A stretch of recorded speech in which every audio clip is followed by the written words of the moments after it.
Hey everybody, it's Marie. Well, it is Indigenous People Day, and I am currently at fourth place, which is a little disappointing.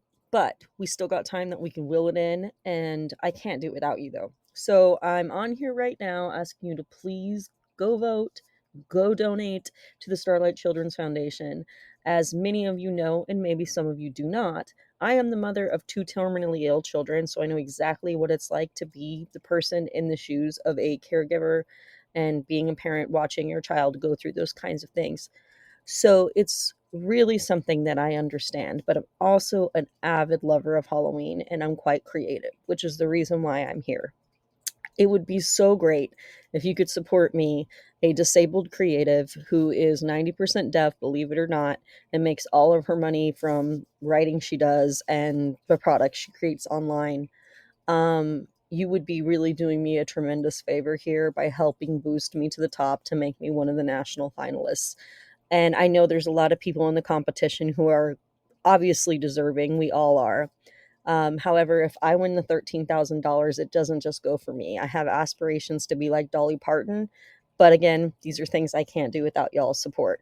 So please get on there. And if you have the money and the heart, donate to Starlight Children's Foundation. I mean, they're doing things to bring children joy and happiness when they're facing some of the worst challenges that no child should have to face.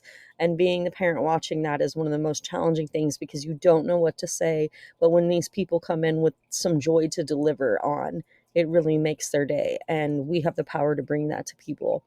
So I feel like I'm a strong advocate to speak about this because I've been in those shoes, which I feel makes me a strong candidate to become the face of Halloween. If I win the $13,000, I want to use it to fund other projects and do more things so that I can expand and continue to try to build my brand so that I can continue to do philanthropy for things like this. In addition to that, Jamie Lee Curtis, Matthew Lillard, and Kane Hodder, need I say more, horror friends. I am the creative lead on three podcasts. The Mind of Marie, which is my own podcast, just me. Sometimes I have guests of different kind of philosophical and intellectual levels. I quite enjoy talking to people that have something to offer to the world and contribute to the collective.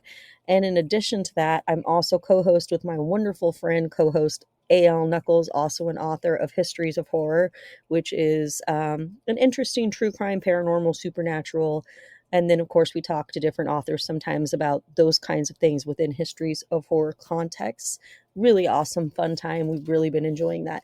And last but not least, I am one of the co founders of Authors of the Resistance with Beverly L. Anderson and Kendra Sauter, who are also my co hosts on Around the Table with the AOTR, where we talk about important intersectional topics and freedom of expression, constitutional conservation, and basically all of those things that go into being humanitarian activists trying to stand up against authoritarianism and tyranny. So these are all things that are very important to me, and I'm trying to really push a path forward so that I can bring light and joy to people in the darkest of places.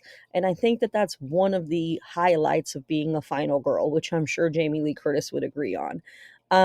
It's taking all of those unexpected burdens and crosses and pushing through and still having the diligence and the awareness and presence of mind to say, I'm not going to let this defeat me. The darkest evil isn't going to get me down. I will take it down with me and we'll burn together, baby, because I'm here to be your final girl. So get on them votes. I can't do it without you.